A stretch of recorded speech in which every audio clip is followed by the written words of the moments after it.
Hello guys, welcome back. Some few days ago, two YouTubers reached out to me for help on their channels.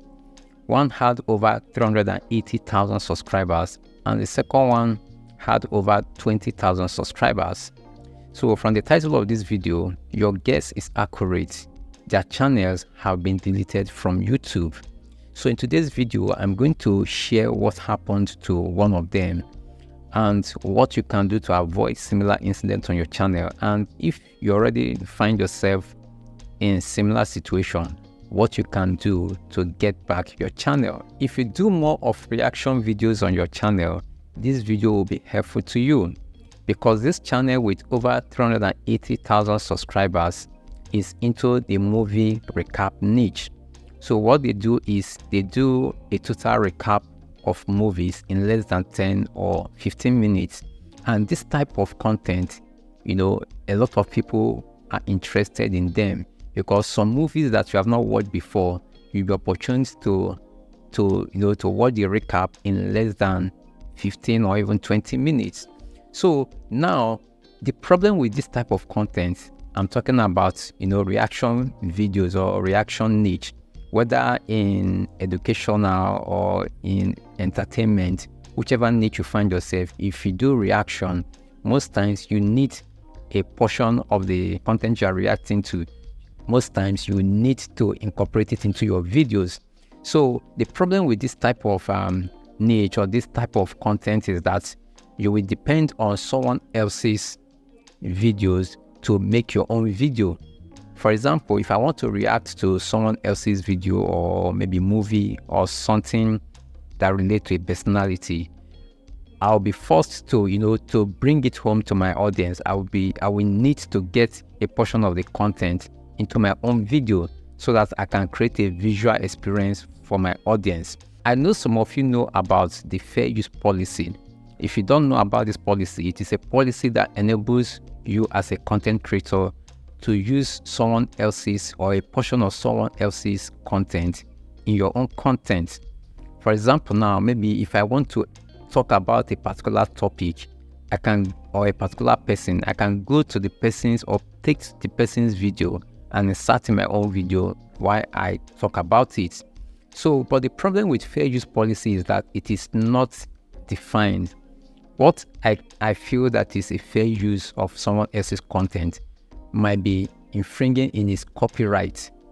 For example, now if I take a 10 seconds video from someone else's video and use it on my own video, the person might claim that that particular 10 seconds video is the climax of his own video. That video, that's where the whole story of the whole topic of his video ends. Now, this is a very big problem even to YouTube. YouTube cannot even define what is fair use policy.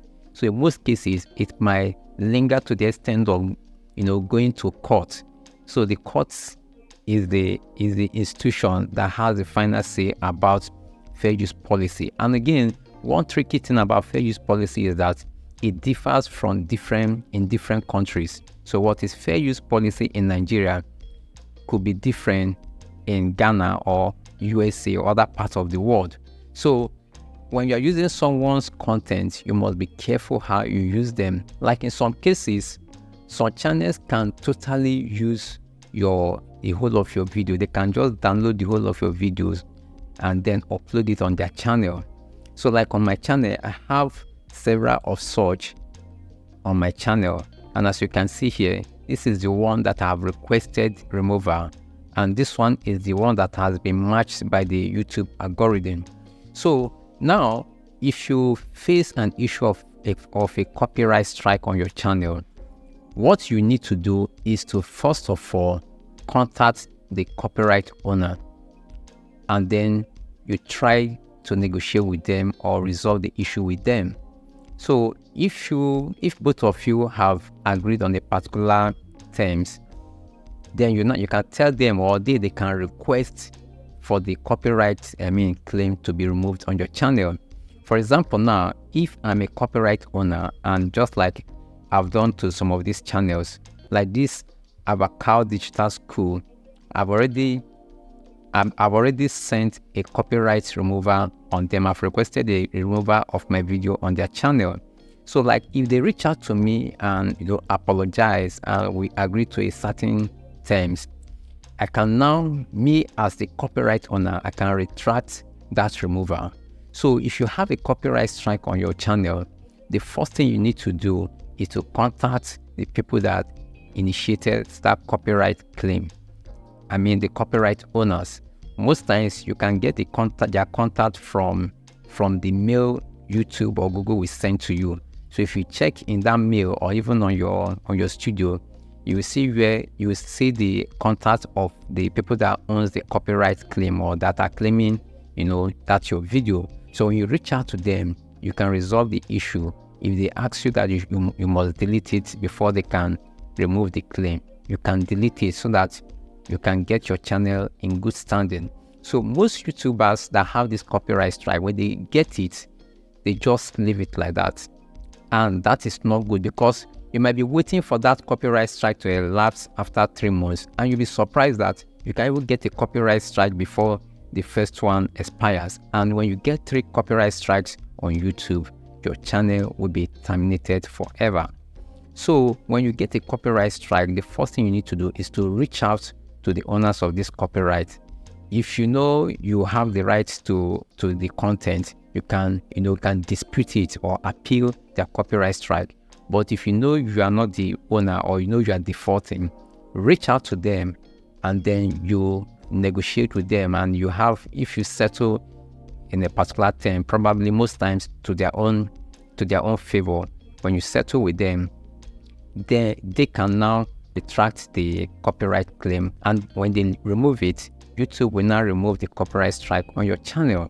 So our friend that has over 380,000 subscribers channel, when he got these strikes, he didn't do anything, and the thing accumulated to 3 strikes and his channel was terminated. If your channel has been terminated by YouTube, that is, if your channel has been deleted from the YouTube platform, you have a very slim chance to recover your channel. Very slim, almost not possible, but you have a slim chance and you can explore that opportunity.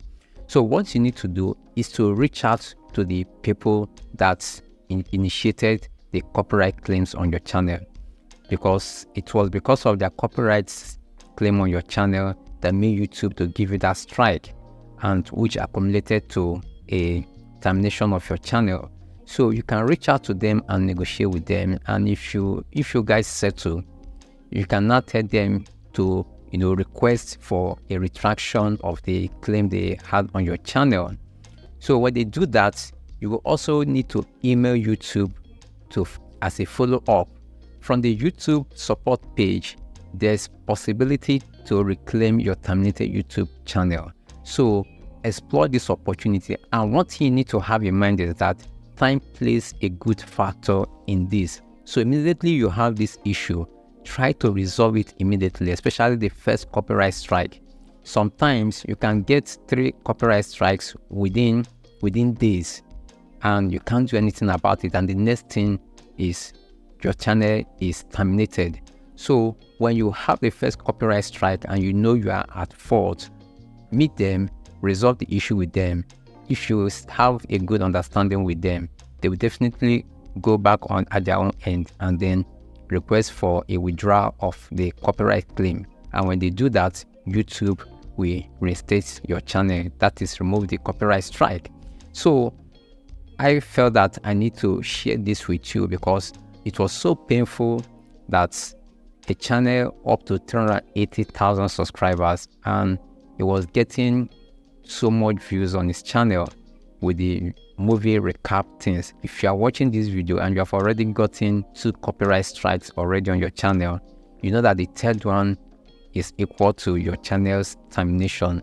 So make attempts to reach out to these people, and whatever thing they request or they demand from you, try to resolve it so that you will not lose your channel. So that is it on this channel. So the second channel with over 20,000 subscribers, I'm still working with him so that we can see if there's any possibility for him to recover his terminated channel. So any major updates on this, I will come back and then give you an update on how everything went. Whether you're a small content creator or a big content creator on YouTube, I'm sure that this information is very helpful, especially these copyright issues, because if you don't know how it works on YouTube, it can mess up your efforts on YouTube. So take note of this. If you have any copyright strike on your channel, try to resolve it with the copyright owners so that YouTube can withdraw the copyright strike. And if your channel is terminated or your channel has been terminated, try to also reach out to the copyright owners to resolve this issue, because according to the YouTube documentation, there's a slim chance for you to recover your terminated channel. So please give this video a thumbs up if this information was helpful, and also share with other content creators, because I do get different stories each week, and some of this information is something that if they have gotten this information before it happened on their channel, they would have handled it differently and in a better way. So please don't forget to share this video, and if you have not subscribed to my channel, please do so that you can get quality content like this on your feeds. Thank you for watching, and I will see you in the next one.